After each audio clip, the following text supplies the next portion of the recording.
Climate Change Committee tries not to prioritise the recommendations we make to government, though if you asked us on a good day, I think we'd say making electricity cheap is so vital, because 60% of our emissions reduction over the next decade is going to come from building cheap electricity, but also crucially helping people use that electricity in their homes, in transport systems, in things like heat pumps for heating. And there has never been an industrial revolution where you don't have cheap fuel. And the countries that have that cheap fuel tend to benefit. And so in the UK, where we have all of the benefits of cheap renewables, it's really important that people feel those benefits as soon as possible.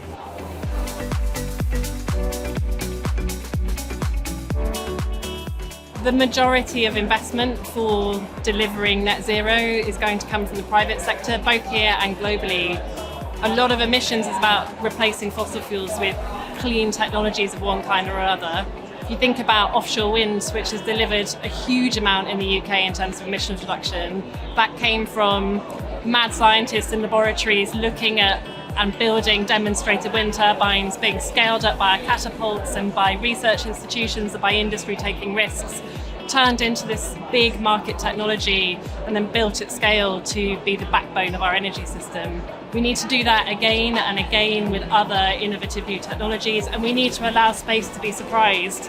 None of us in the early 2000s thought it would be offshore wind, and here we all are, and that is an innovation story, and I find that really exciting.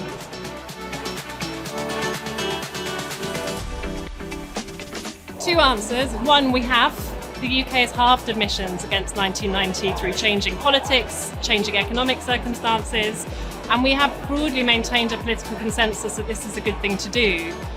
The other thing is, this is no longer just about climate change and saving the planet. If you want a secure energy system in the face of more uncertain geopolitics, if you want cheap energy in the face of worries about industrial offshoring or people's bills, you need to be doing electrification, you need to be doing emissions reduction, because those technologies also offer you other things now. So in that the world has changed in the last 10 years, the technologies have also continued to improve, and we've halved the cost of decarbonisation for the next decade in our analysis, because politics might change, but the economic story is still there and is really powerful.